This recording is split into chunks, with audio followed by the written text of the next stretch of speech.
Hello viewers, how are you? Hope that all of you are fine.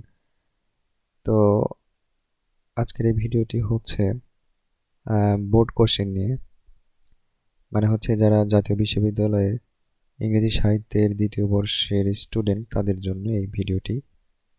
যারা romantic poetry পরীক্ষা দিবে 9 তারিখে, মানে জানুয়ারি 9 তারিখে যাদের রোমান্টিক পোয়েট্রি এই পরীক্ষাটা আছে, তাদের জন্য এটা আমি মনে করি উপকৃত হবে তারা এটা দেখলে।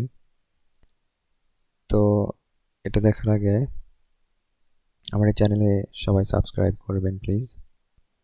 আর আমি এখানে 2013 এর শর্ট কোশ্চেন সলিউশন দিয়েছি নিজের মতো করে, কিছুটা বই থেকে কিছুটা নেট থেকে সাজিয়ে গুছিয়ে ভালোভাবে ইজি ভাবে লিখছি আর কি, ইজিলি যাতে সবাই পড়তে পারে, বুঝতে পারে, লিখতে পারে, সেভাবে আমি লিখছি। তো চলুন শুরু করা যাক। Part B short question 2013, board question 2013। এটা কিন্তু পার্ট বি, মানে পার্ট বিতে হচ্ছে 8টা দেওয়া থাকে, 5টার অ্যান্সার করতে হয়, প্রতিটার জন্য 4 মার্ক করে। তো আগেই বলে রাখি, আমরা অনেকেই আছি অনেক বেশি লিখি, আসলে 4 মার্কের জন্য এত লেখার দরকার নাই, ঠিক আছে? 120 থেকে 110, 120, 130 যে যে যেটা পারে সেটা সেরকমভাবে লিখবে, মানে প্রশ্নটা যেমন হবে ঠিক তার উপর ডিপেন্ড করবে। তবে সর্বোচ্চ 150 ওয়ার্ড, এর বেশি যাওয়ার দরকার নাই আমি মনে করি। হ্যাঁ, আর অনেকে অপ্রাসঙ্গিক অনেক কিছু লিখে লাভ নেই। অল্প কিছুতে ভালো কিছু মানে বুঝাইতে পারলে অনেক ভালো। এবং হাতের লেখাটা অবশ্যই সুন্দর করতে হবে, হাতের লেখা খারাপ হলে কিন্তু মার্কও আশানুরূপ পাওয়া যাবে না। তো চলুন শুরু করা যাক। প্রথম কোশ্চেনটি হচ্ছে, what do the songs of innocence teach us about life? The songs of innocence deals with, আচ্ছা আমি এখানে বাংলা দিয়ে বলছি না, কারণ বাংলা দিয়ে একটা একটা করে বলতে গেলে অনেক বেশি সময়ের ব্যাপার। আমি ভিডিও মানে এত দীর্ঘ করতে চাই না, আর দীর্ঘ ভিডিও সবাই দেখতে চায় না। তো আমি জাস্ট পড়ে যাচ্ছি, রিডিং পড়ে যাচ্ছি, আপনারা ওয়ার্ডগুলো দেখে নেন, মানে ওয়ার্ডের উচ্চারণগুলো শুনেন। আচ্ছা আমি একবার করে পড়ে দেই।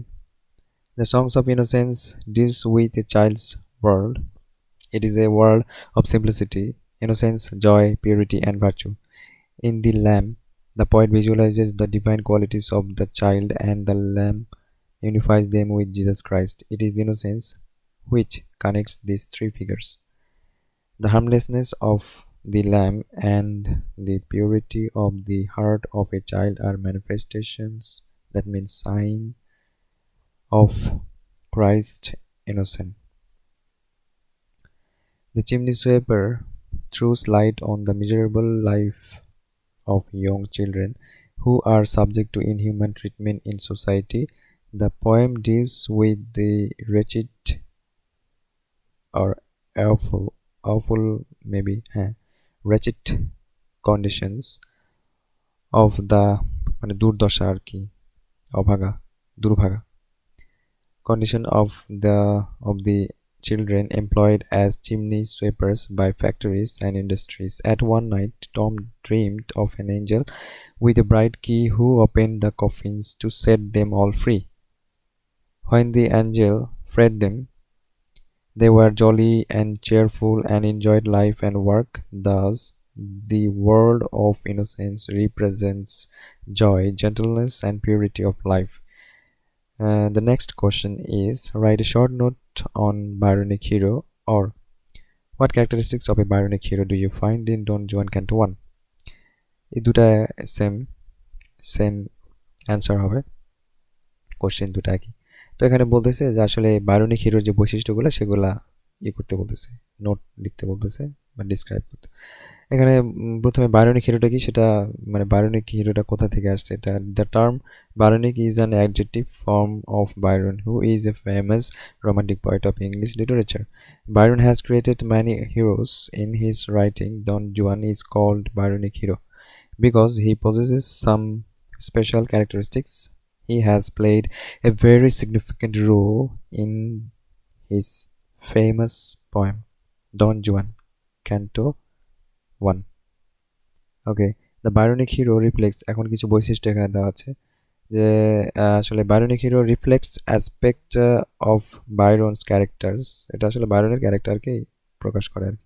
হি is a projection of Byron's own personality, বাইরনের নিজস্ব ব্যক্তিত্বটাই আসলে এটা, এই ডন জুয়ান। The Bionic hero is essentially handsome, attractive, and adventurous.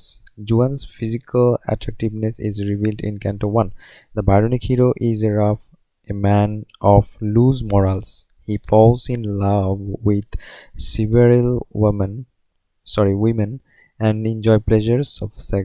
He is an embodiment of restlessness. He represents pride and bravery.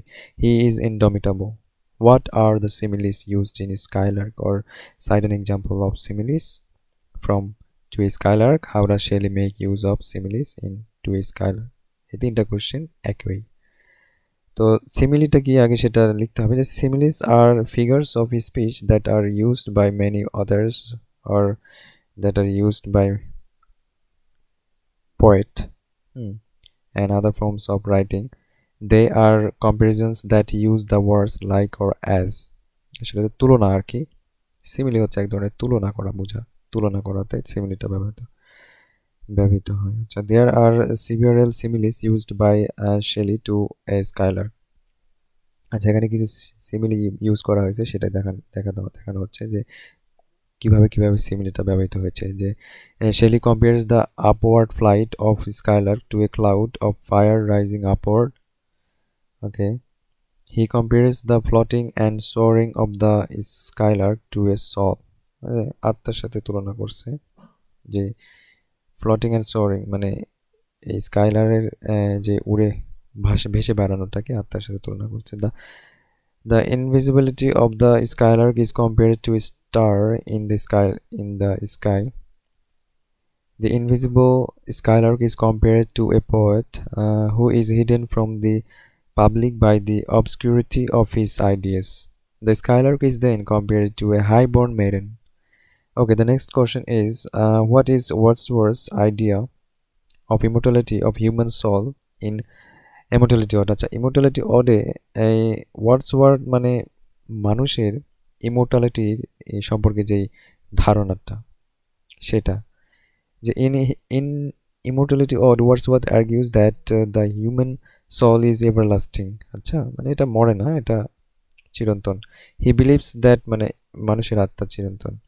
আচ্ছা, he believes that the human soul leads an existence in heaven before coming to earth. মানে পৃথিবীতে আসার পূর্বে এটি আগে মানে হেভেনে মানে স্বর্গে ছিল, স্বর্গের অস্তিত্ব ছিল। আচ্ছা, ইন দিস ওড, এবং সেই স্বর্গে আবার কিন্তু আত্মাটা ফিরে যাচ্ছে অবশেষে যখন মানুষ মারা যাবে, আফটার ডেথ। আচ্ছা, in this ode he explains that birth is a sleep and a forgetting, not the beginning of life. Okay, thus he believes children still carry a glorious memory of the imperial heaven as their home with God. He claims that children live in a dream-like world of pure joy. Gradually, while growing, they start to forget. They become physically and mentally involved in various activities. Wordsworth's idea of the pre-existence and immortality of the human soul is derived from Greek philosophers like Pythagoras, Socrates, and Plato. After physical death, the soul goes back where it came from. মানে যেখান থেকে এসেছিল সেখানে আবার ফিরে যায় আত্মাটা। Through the soul, humans live on.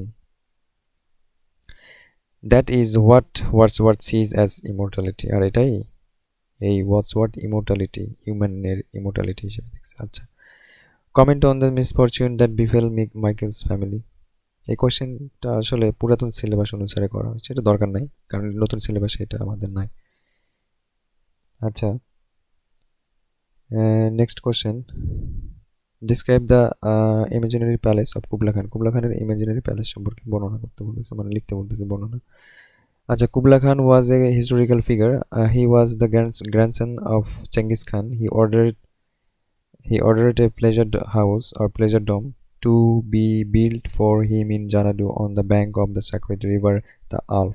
It was such a place that could fill one with fear and dread. Okay, it was also a sacred and magical palace. It was a savage palace where a woman wanders in wanders মানে হচ্ছে ঘুরে বেড়ানো আচ্ছা in search of her demon lover in the dim light of the waning moon. The pleasure house stood on the seafront. It cast its reflection on the waves. The most remarkable thing about this landscape was a romantic chasm leans out against a green hill. The building had marvelous architectural skill which beggared description. Okay, its dome overhead was bright and warm with sunlight. Thus, the palace of Kublai Khan is a palace of wonder which is described through the power of imagination.